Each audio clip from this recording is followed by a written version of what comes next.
Hey everyone, someone here for WynnStrength. I'm down on the floor on today's quick training tip to talk about probably my favorite overhead press accessory lift, and that's the Z press. Basically, we're doing a overhead press from a seated position on the floor without any back support or leg support.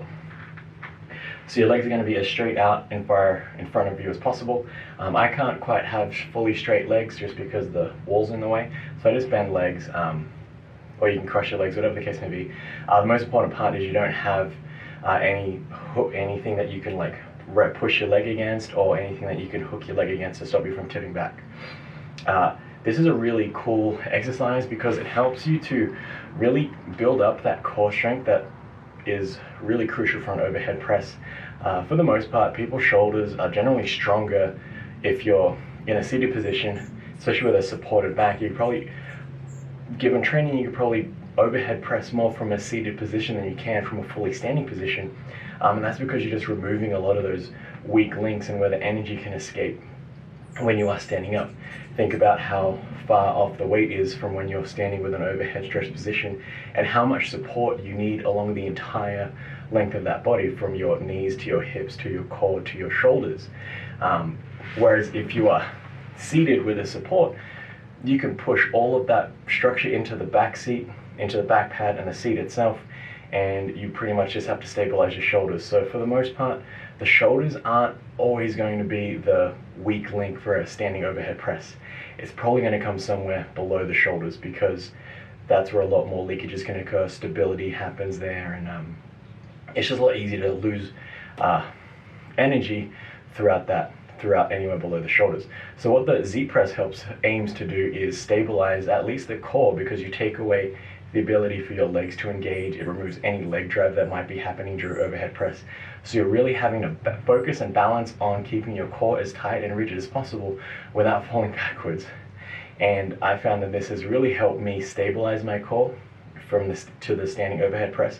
I think there's a really great connection there, because it is somewhat specific. It looks very much like a standing overhead press without your legs, and you're not getting that additional support from the seat back that you might have if you're in a typical chair when you're doing an overhead press.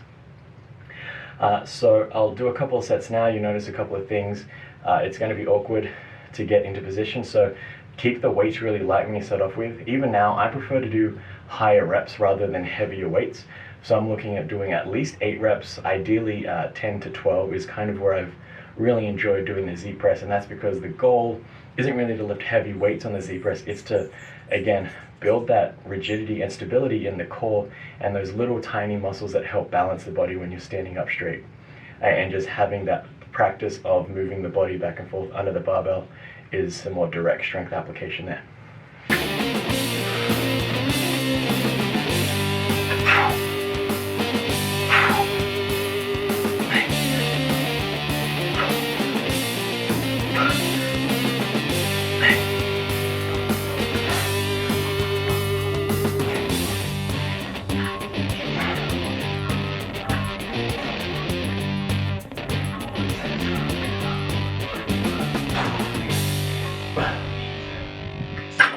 There's a couple of sets. You notice the setup is identical to a standing overhead press. You want to get your grip. You want to keep everything the same, obviously, except where your feet are, because that's just going to be out there. Focus on, if you have straight legs, focus on keeping your hamstrings as close to the floor as possible. And so you still want to get that movement under the barbell. Don't think of pushing the barbell around your head. You also still want to practice moving, even though you're on your butt. Practice moving your torso forward and back and forth underneath the barbell as it shoots past your head. Hopefully find this helpful. Give it throw this in one of your accessory exercises for a full training phase, if not 2. I like to include it every other training phase, just because I can alternate between this and another accessory for the overhead press.